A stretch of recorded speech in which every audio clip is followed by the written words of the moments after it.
Okay, everyone, happy Tuesday, if it is indeed a happy Tuesday. Thanks very much for starting your day with Celtic AM. If you are watching this while having your breakfast or on your commute to work, I really appreciate it. But I appreciate it just the same if you are watching this later on in the day, or who knows, maybe even in a completely different day.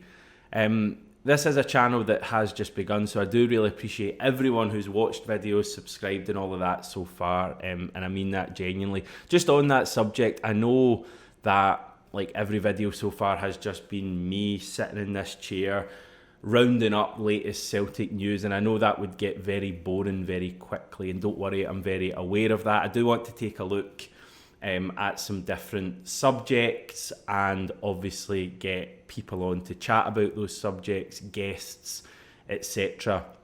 I do really want to go for all of that, but we're kind of building this thing from the ground up as I go. I've not even got like an intro sting yet. I've not even got like a name tag for, oh, there we go. That was nice, eh? Managed to do that.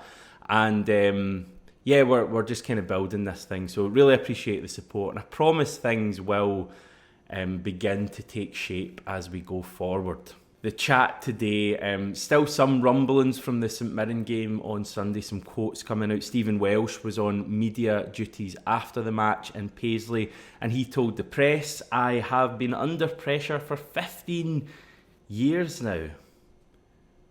What age is Stephen Welsh?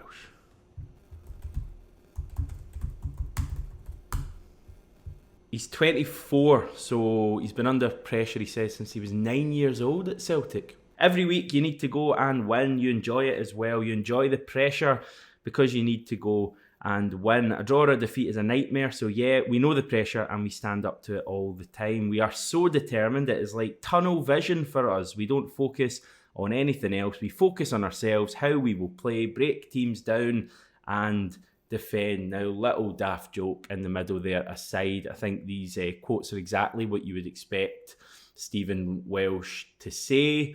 And I reckon he also believes what he's saying. I don't think it is just a stock answer. I think Celtic do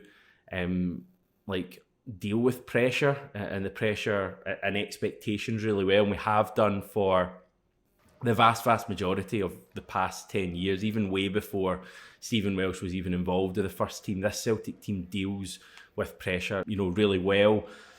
I don't think pressure has even been that much of a factor this season. You may disagree, but I don't think you would look at Celtic faltering under pressure this season. I think if anything, it's been the real pressurised matches where we've, produced our best football. You look at the two derby matches as a perfect example of real pressurised games when Celtic delivered, and if anything, it was our rivals who were unable to deal with the pressure. So I think our faltering this season and some of the failings that we've had have been down to a number of reasons. I mean, I don't want to go into it too much. There has been a hangover, I think, from the Ange Postecoglou era. That's pretty obvious.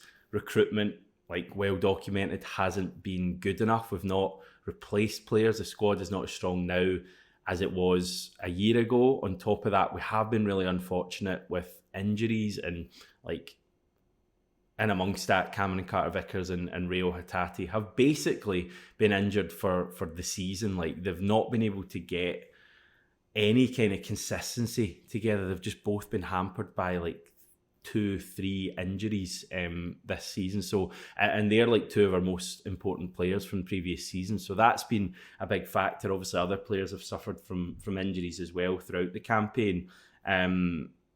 And the club have not helped themselves as well, as far as I'm concerned, with fan bans and stuff like that. When I say all that and when I detail all those reasons, it is quite interesting and quite crazy, to be honest, that we are still in with a real fighting chance of 2 trophies. So hopefully now we can just, grasp that opportunity. I could be wrong here. I'm wrong quite often, but I just get a wee impression that things might have clicked and a little bit since that late goal at Hibernian. You may have seen the clip of Brendan Rodgers at full time in Edinburgh going about when he's giving it all of that, and you really saw incredible passion from Brendan Rodgers. I think for like the first time this season, and then he backed it up after the game on Sunday. And I know the quality wasn't always there on Sunday. It was there in moments, but we kind of lack it, to be honest. But the heart really is there, and I just get the impression like there's just something clicking in the background, and hopefully this Celtic team are now about to embark on the kind of run that we had just before the winter break, because you know how we kind of started. I think it was with that home Livingston game, and we got the job done, but it really wasn't great. And maybe that was kind of like the Hibs game, or even maybe the game on Sunday. And then as time went on, I think we went into, my memory's terrible, we played someone away from home, Dundee, and it was better.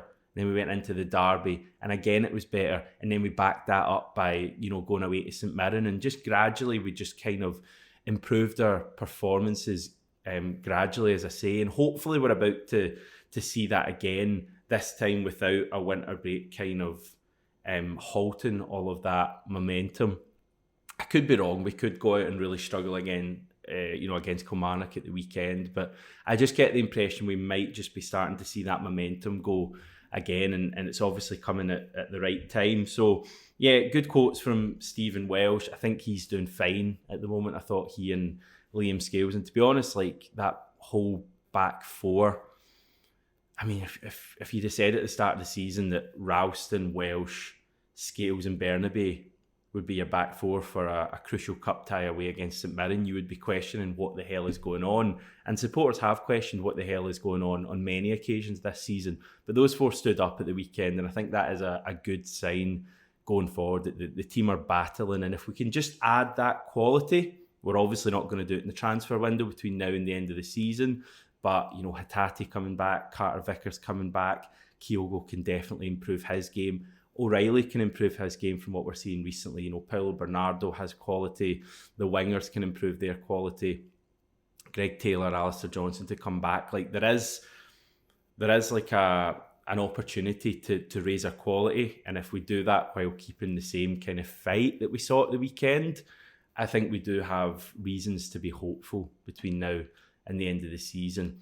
Now that I've lured you into this video with a little bit of Celtic chat, I can come clean and assure you that there's not a hell of a lot actually going on. That's kind of summed up right now as I record this video by the top story on Aggregator News Now, which, if you don't know, is basically a collection of all the kind of articles that are written about Celtic from various organisations. And the top story right now is Josip Juranovic replying to an official Celtic post on Instagram about Joe Hart. The Croatian fullback replied, "My goalkeeper," in 3 exclamation marks. And that's the top story, the most meaningful story to do with Celtic right now.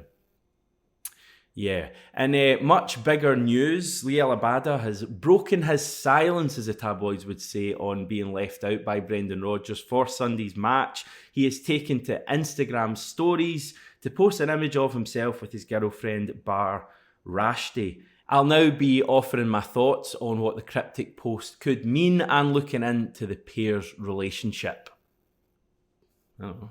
Right, the last batch of quotes from Brendan Rodgers on Sunday's game have been released, and they centre around Kyogo Furuhashi and the role he is playing for Celtic. Now, background to this, I think it's been very obvious personally that Kyogo is playing an altered role this season from what we saw under the previous manager.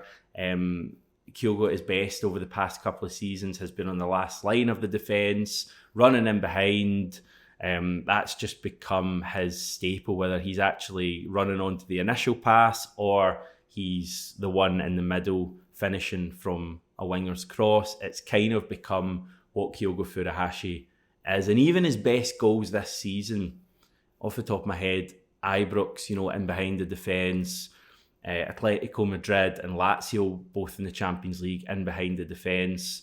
But it's been very obvious, I think, this season that he has been playing a different role. He's been playing deeper. He's been asked to get more involved in the build-up play. Or has he?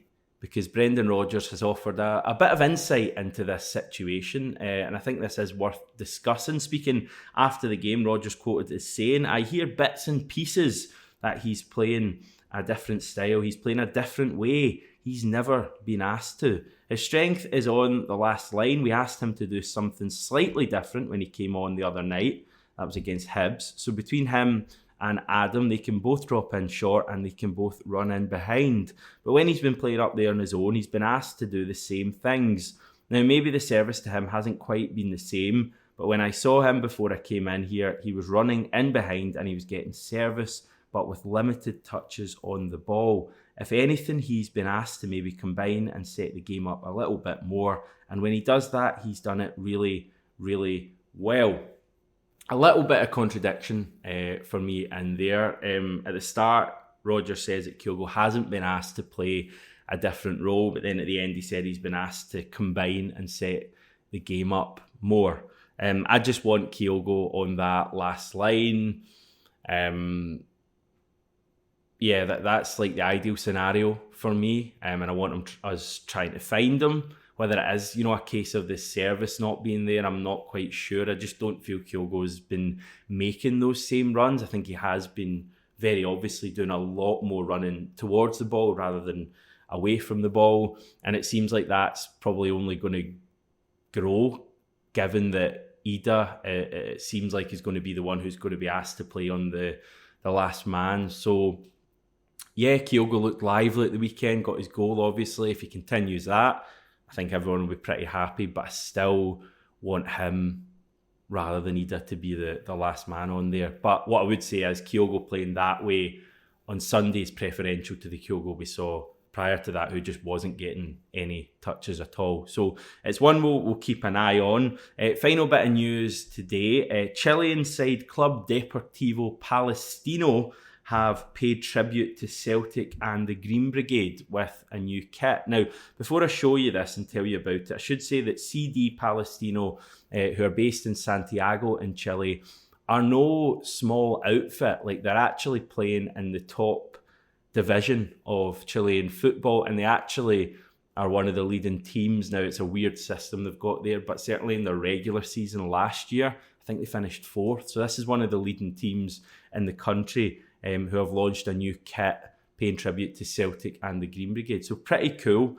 They tweeted to their 71,000 followers on Tuesday, "Love for Palestine crosses borders from Chile to Scotland and from Scotland to Ramallah, Beit Jala or Gaza, Palestino and the Green Brigade." The kit is very nice too. Don't just take my word for it. Have a look here. I'm sure that'll be them scored off the pre-season list by those in power at our club, but it is a cracking kit and a very important tribute as well, given what's going on at the moment. Okay, that's probably us for now. We are looking ahead to Kilmarnock now. No match for Celtic this midweek. However, there will hopefully be some more stuff to chat about between now and then. As I say, a big thanks for subscribing to the channel. We've got over 1,800 now subbed, which is a pretty remarkable start. Can't quite believe how well it's going, so thanks for that. If you are someone who has just recently subbed, come across us, please say hello below. That's below I said there, by the way, the second word. Hello below. Say hi. Also, if you've come across the channel and not subscribed yet, you know what you can do. That would mean a lot to me. And yeah, we'll move it forward. Have a great Tuesday, everyone, and I'll chat to you tomorrow.